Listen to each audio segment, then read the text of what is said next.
She had the kind of smile that could ruin a man's sleep, not because it promised anything, but because it hid everything.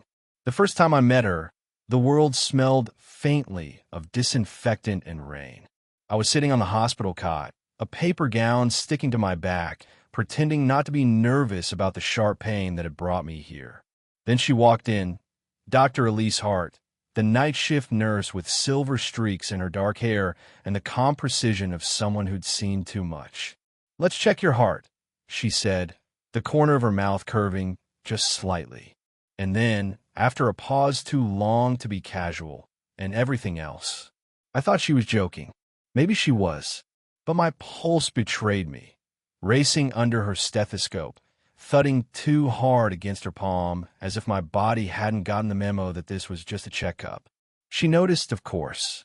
Her gaze lifted, patient but amused. Fast heartbeat. Probably just nerves, I said. Or something else, she murmured, scribbling on her clipboard without looking up. The silence that followed wasn't empty. It was aware. The hum of the fluorescent lights, the low beep of a monitor, the whisper of her sleeve brushing my wrist.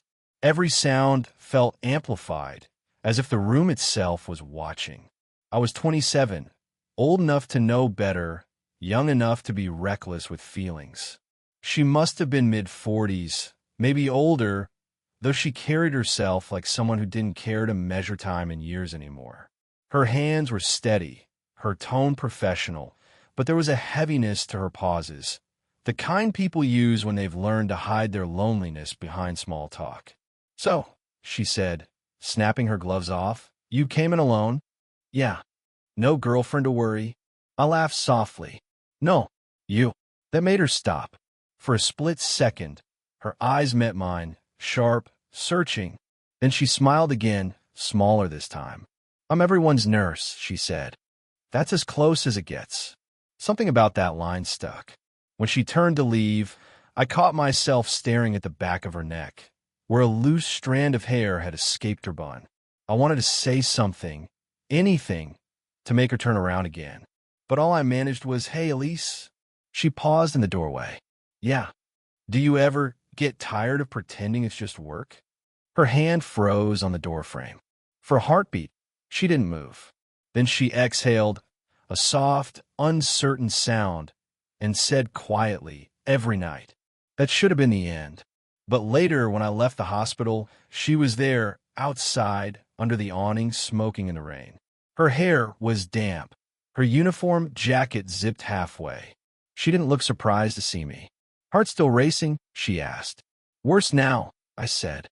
She smiled again, that same impossible mix of humor and sadness, and flicked her cigarette away. Then she said something that would sit with me for months after. "You can't fix everything with youth. Some hearts just don't want to slow down." The rain softened around us, falling like static between her words. I wanted to tell her she was wrong, that some hearts only started beating when they found someone who made them. But before I could speak, her phone buzzed in her pocket. She looked at the screen, her expression changing. First confusion, then something else. Regret, maybe. When she looked back up, her voice was low, almost apologetic. "I shouldn't be here." And then, before I could ask why, she stepped closer, close enough that her perfume drowned out the smell of rain, and whispered, "See you tomorrow, Daniel." She walked away before I could reply. The sound of her name in my head, and the echo of tomorrow, followed me all the way home. Then, just as I closed my apartment door, my phone lit up with a message from an unknown number. "If your heart's still acting up, come back. E." The next morning, I woke up with her text still glowing on my phone, a single line that shouldn't have meant anything. But it did. "If your heart's still acting up, come back. E." I told myself I wouldn't, that it was just a joke, a late-night impulse. But by afternoon, I found myself walking back into the hospital anyway. The rain gone, the sky washed clean like the world had been reset while I wasn't looking. She was there at the nurse's station, hair pulled back tight, reading from a chart. The smile she gave me wasn't professional this time. It was quiet, knowing. "Heart trouble again." Something like that. Her lips twitched. Dangerous pattern you're starting. I laughed, but it caught in my throat. The truth was, I didn't know what I was doing there. I just knew that the silence I'd carried home last night, the one that echoed with her voice, hadn't left. She motioned me toward the empty exam room. You know you don't need an appointment for a checkup that isn't real. The room was brighter today. Sunlight pooled on the counter, making the stainless steel instruments gleam. I sat on the cot again, same as before, except now the space between us was charged. Too familiar, too careful. So, I said, watching her scribble notes that didn't matter. You ever get tired of pretending you're fine? Her pen stopped. She didn't look up. Why do you think I work nights? That hit harder than I expected. After a long pause, she said softly, my husband passed 5 years ago. Heart attack, ironically.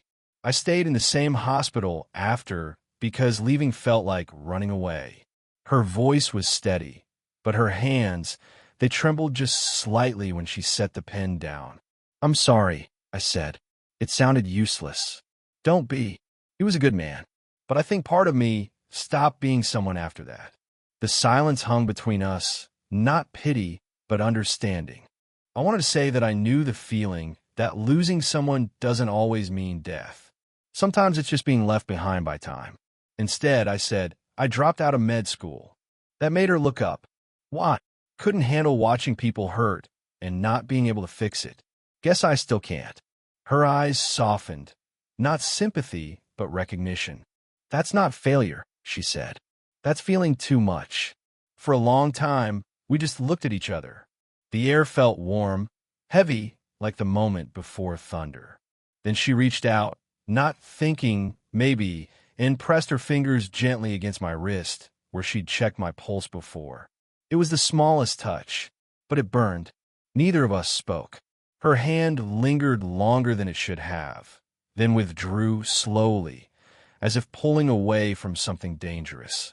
And yet, just before she left the room, she whispered without turning back, your heartbeat's worse today.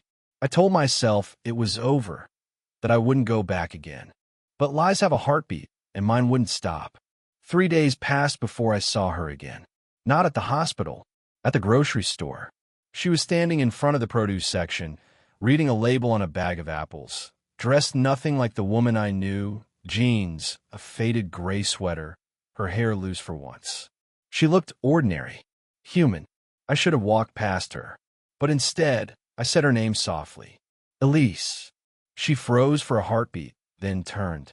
A smile flickered across her face, surprised, cautious. Daniel, she said, do you follow all your nurses home? Only the ones who text me first. That made her laugh, a real one this time, unguarded. The sound caught me off guard. It was the first thing about her that didn't feel practiced. We walked together toward the checkout. Our hands brushed once. Accident. Maybe, but neither of us moved away.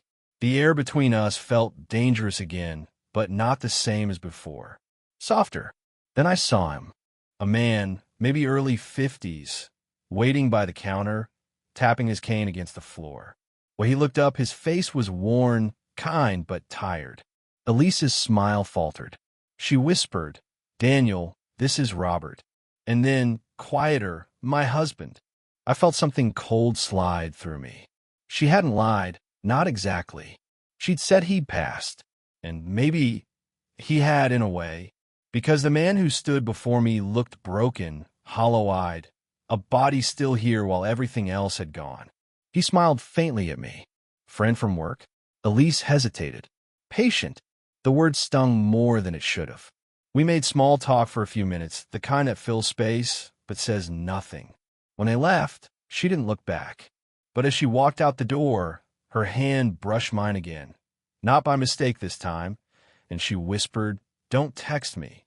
That night, I couldn't sleep. The silence in my apartment felt heavier than usual. Around midnight, I caved, opened my phone, typed her name into a blank message, then deleted it. At 12:17, a knock. I opened the door, half expecting no one. But she was there, standing in the dim hallway, rain clinging to her sweater, eyes rimmed red. I told you not to text, she said, breathless. You said nothing about knocking, I whispered. For a long second, neither of us moved. The rain dripped from her sleeve onto my floor. Then she stepped closer, close enough for me to see the pulse at her throat. I can't do this, she whispered. I know. Her breath trembled. But I can't stop either. Her hand rose halfway, hesitated, then landed against my chest, over my heart. We stood there, not kissing, not speaking, just breathing the same uneven air until the world outside disappeared. And then a phone rang. Not mine. The phone kept ringing. It echoed through my apartment like an alarm no one dared silence. Elise's eyes widened, not in fear, but recognition. She reached into her pocket, hand trembling. The name on her screen glowed faintly against the dark. Robert. She didn't answer. She just stared at it, her other hand still pressed against my chest. Then, with a voice that barely existed, she said, He gets confused when I'm not home. I wanted to ask why she came here at all, but the question died before it reached my mouth. Her shoulders shook, not from crying, but from trying not to. I tell myself I'm helping him, she said. That staying means I'm doing the right thing. You are, I whispered. She looked up. Then why does it feel like dying? The silence between us was unbearable, too heavy to breathe in.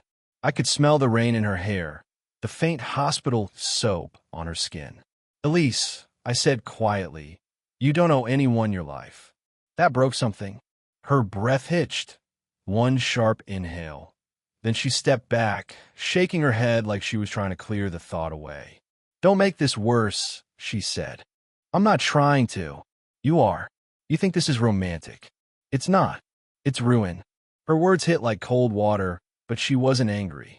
She was terrified of me, of herself, of what she was already doing. I keep thinking, she said, pacing now, that I'll stop before it means anything. But every time I see you, I remember what it's like to be wanted, and She stopped mid-sentence, turning away. Her voice cracked. I hate that I want to feel that again. I stood there, unsure if moving closer would help or destroy her completely. The phone buzzed again on the counter. She ignored it. Elise, I said softly, you think this ends in disaster. But what if it doesn't? She turned, tears catching in her lashes, a sad, sharp smile twisting her mouth. You're young. You still believe in what-ifs. I don't. I've seen too many endings. Then, for the first time, she let herself look at me fully, not as a nurse, not as someone older trying to stay composed, but as a woman on the edge of breaking. Her voice was barely a breath. If I kiss you, Daniel, I won't stop. The world went silent. Even the rain outside seemed to hold its breath. I didn't move. Neither did she. The distance between us, inches, felt like a cliff. One step, and everything would change. She took half of that step. Her hand lifted again, trembling near my face. I could feel her breath, warm and uneven, brushing against my cheek.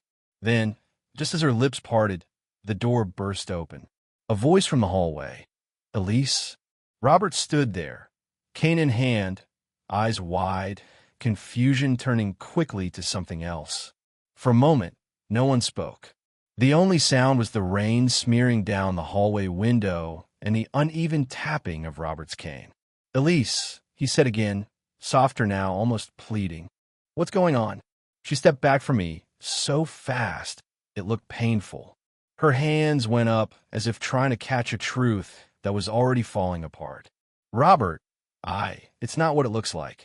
His expression didn't change, but something behind his eyes did. Something broke. I wanted to say something to defend her, but what was I supposed to say? It's my fault. She didn't mean to come here. Every version of the truth still sounded like betrayal. Robert blinked, his voice trembling but steady. You promised me you wouldn't leave alone anymore. Elise's lips parted. I wasn't, you were, he said, and you weren't answering. I followed the location on your phone. That froze us both. Elise stared at him, disbelief flickering across her face. You track me? His fingers tightened on the cane. You disappear for hours. You forget your medicine. I had to know where you were. She turned away, pressing her palm against her forehead. Her voice came out hollow. "This isn't care, Robert. It's control." He flinched, like she'd struck him. "You think I want this? You think I enjoy watching you pretend you're alive while you... He stopped, looking at me, and his voice broke. "Find someone who makes you feel again." The silence after that line was unbearable. Elise's body stiffened. I could see the tears she wouldn't let fall. For a long second, I thought she'd telling the truth, that she didn't mean for this to happen, that it wasn't real. But instead, she said something that cut through the air like a blade. "I never meant to hurt you." Robert looked down. "Then you shouldn't have reminded me what it feels like." He turned to leave, his cane dragging along the floor. When the door shut, the world seemed smaller, quieter, suffocating. I took a step toward her. "Elise," she shook her head. "Don't." Her voice was shaking now. "You don't understand what you just did." "I didn't mean..." "No," she interrupted. "You didn't think. He's sick, Daniel. Early onset dementia. Some days he forgets who I am. Some days he remembers everything, including what I took from him." The weight of her words hit me all at once. The guilt, the loneliness, the impossible choice. "I can't be with you," she said. "Not without destroying what's left of him, and not without hating myself." I wanted to argue, to say that love wasn't destruction, but her eyes were already wet, her voice already past reason. "Go home," she whispered, "before I make this worse." She turned toward the door, but as she opened it, a folded piece of paper fell from her coat pocket. It wasn't from the hospital. It was a resignation letter. The hospital felt different that night, quieter, emptier, like it was holding its breath. I found her in the supply room, still in uniform, her resignation letter half crumpled in her fist. The lights above flickered softly, throwing long shadows across her face. "Elise," I said, my voice echoing too loudly in the small space. She didn't turn around. "I thought I told you not to come back." "You did," I said. "You also said you were quitting." Her shoulders rose and fell. "I can't stay here after what happened." "So, you're just going to disappear?" She finally looked at me. Her eyes were tired, swollen, but there was something new there. Calm, almost acceptance. "I've spent years taking care of everyone but myself," she said. "Now I don't even know who that is anymore." I stepped closer. "Then start with me. With us." That word hung between us. It sounded fragile, impossible, but real. She gave a small, sad smile. "You don't understand. Love doesn't fix everything. It just asks if you're willing to stay after it breaks you." I shook my head. "You're scared. I'm realistic. You're lonely." That hit her harder than I meant it to. Her breath caught, and she pressed her hand against the counter like she needed it to stay upright. "Daniel," she whispered, "he doesn't even remember our wedding anniversary anymore. Some mornings, he asks if I'm his nurse. But when he does remember, he still looks at me like I'm his home." Her voice cracked on that word. "I can't walk away from that," she said, "even if my heart already has." The honesty in her broke something open in me. I crossed the room before I could think better of it. My hands found hers, still cold from the metal counter. "You don't have to choose between guilt and love," I said. "You just have to stop punishing yourself for being human." Her eyes searched mine, not for promises, not for rescue, but for truth. "You'll leave eventually," she said. "You're young. You'll find someone your own age who doesn't need to be saved." "Maybe," I said, "but I'll still remember the woman who made my heart race for all the right reasons." Her laughter came out like a sigh, quiet, trembling. Then she reached up and touched my face, fingers grazing my cheek with that same hesitant tenderness I'd felt the first night. "You shouldn't make me remember what hope feels like," she whispered. "Too late," I said. She leaned forward, just enough that our foreheads met, just enough to blur the line between goodbye and almost. No kiss, just breath, just silence, just everything that had been waiting between us since that first heartbeat. When she finally stepped back, tears traced down her smile. "Go, Daniel," she said softly. Before I changed my mind, I left the room without looking back, because if I did, I knew I never would. And as the elevator doors closed, I saw her silhouette through the glass, standing still, her hand pressed over her chest, checking her own heartbeat this time. It's been 6 months since that night. 6 months since the elevator doors closed, and I left her standing under those pale lights, her hand over her heart, like she was holding something she couldn't put down. I haven't seen her since, but sometimes when I walk past the hospital, I catch myself looking up at the third-floor window, the one that used to glow faintly after midnight. It's dark now. Word around town is that Elise took a leave of absence. Some say she moved in with her sister near the coast. Others say she went back to school, something about counseling. No one really knows. But I like to think she finally did what she told me she couldn't. She chose herself. As for me, I've gone back to school. Not medicine this time. Psychology. I guess I want to learn why people run toward pain, even when it's burning them alive. Every now and then, I find her letter, the one she left on my counter that night after I left. I never told anyone about it. It wasn't long. Just 4 lines, written in her careful, slanted handwriting. Some hearts heal by leaving, others by staying. I don't know which mine will be yet, but thank you for reminding it that it still beats. I read it like scripture when nights get too quiet. And yet, there are days, rare ones, when I swear I still feel her near. Like when a nurse brushes past me in the hospital lobby, and I catch the faint scent of the same perfume she used to wear, clean linen and rain. Or when I hear someone laugh with that same soft catch in their throat. She told me once that love doesn't fix everything. Maybe she was right. Maybe it just changes what needs fixing. Because ever since her, I've stopped looking for perfection.